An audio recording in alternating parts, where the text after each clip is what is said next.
In an old school located on the edge of the city, there is a school building that is solemn and mysterious because of its age. The school is not only known for its rigorous academic program, but also for the unsolved mysteries that have spread various legends among the students. One of the most popular stories takes place during the seeming normal spring semester. The story is set in a spare classroom on the top floor of the school building, where the windows are always half covered, and there is always a squeak when the wind blows through them in spring. And there's always a squeak when the wind blows through them in spring, summer, fall, and winter.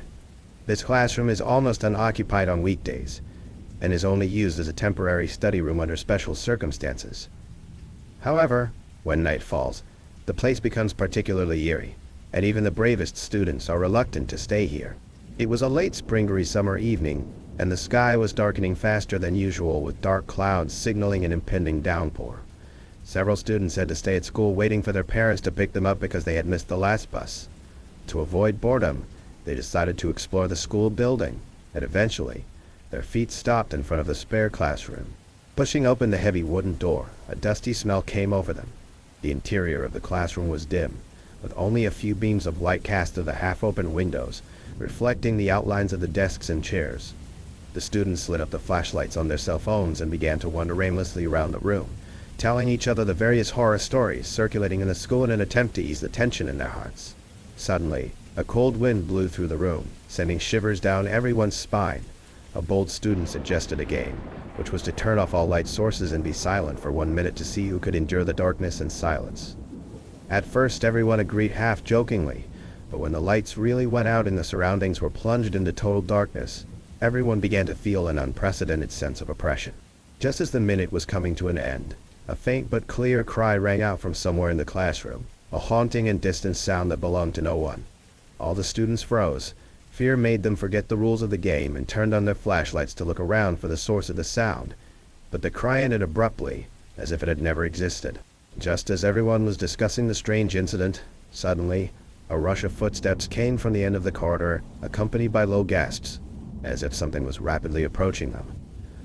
The students could not think carefully, rushed to the door, but found that the original half-covered door was now tightly closed.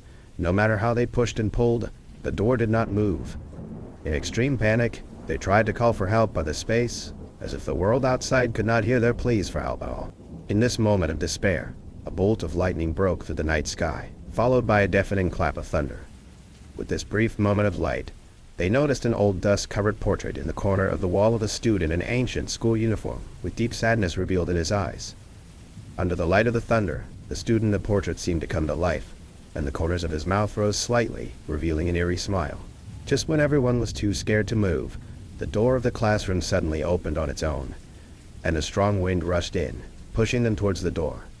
By the time they came back to their senses, they realized that they were already standing in the corridor, while the door of the spare classroom slowly closed once again, and everything returned to calm. This experience became an unspeakable secret between them, and each of them did not want to talk about it again, but the fear was like an invisible shadow that hung over them for a long time. And that spare classroom, since then, has become a place in the school that no one dares to easily get involved in, and its story, as the truest horror legend in the campus, has been passed down from generation to generation. On a rainy September day, I stepped onto the ancient and stately university campus, filled with longing for the unknown and a touch of unease. Because of the tight dormitory, I chose an advertisement for a shared room with a supposedly easy-going senior living in an old apartment building off campus. I can't remember the senior's name, so I'll call him Z for now. After all, names don't matter in this story. The apartment was located deep in a narrow alley, surrounded by tall trees, and even in the daytime it seemed a bit dark. The first time I met Z was in front of the apartment door. He was wearing a plain gray sweatshirt and had a warm smile, giving people a sense of reassurance. He said he was a graduate student in the literature department and liked to be quiet on weekdays, which made me think we should be good roommates. For the first few weeks, everything seemed so normal. Z always came back to the apartment late at night, while I was usually out early and back late because of my course schedule. We would occasionally meet in the kitchen and have brief conversations about school, about life, but never in depth. He always seemed to have his hands full, and his room was often closed, with the occasional faint light coming through the cracks and the door. Late into the night, The change began one stormy night. I came home early due to illness, only to find the door disease room ajar, with low, muffled talking coming from inside. I thought he was on the phone, so I didn't bother, except that the voice sounded unusually odd, as if two people were whispering at the same time, but I couldn't make out the exact content. That night, I tossed and turned, always feeling that something was wrong but couldn't put my finger on it. In the following days, strange things happened one after another. Sometimes, my books would inexplicably appear in places I didn't remember placing them. The amount of refrigerator decreased for no apparent reason, and even in the silence of the night, I could hear the subtle sound of footsteps echoing in the empty living room. But when I got up to check it out, I didn't find any things. He always responded with a tired smile, saying that he might be in some kind of trance. Until one day, when I was tidying up the living room, I inadvertently found an ancient diary hidden in the cracks of the sofa. The cover of the diary was yellowed and worn around the edges, and there was no name on the cover, just a string of dates recorded just before Z moved in. Curiosity drove me to open it, and what I read inside gave me the creeps. The diary described the gradual descent and the madness of a student who was an unseen specter, and that he, step by step, was being devoured by this specter. My heart raced and I immediately wanted to confront Z. But when I rushed into his room, it was empty, and only a yellowed photo on the table caught my attention. In the photo, Z was standing side by side with a student similar to mine, smiling broadly. Panicked, I called the police. The results of the investigation were shocking. Z had died in a car accident 2 months earlier, and I, as the new tenant, knew nothing about it. I later went to see a psychiatrist. The doctor said my memory was confused. I asked rhetorically if it could be a parallel dimension. At that moment, the doctor laughed and instructed me to go back and get some rest. I moved out of the apartment, but the experience haunted me like a nightmare.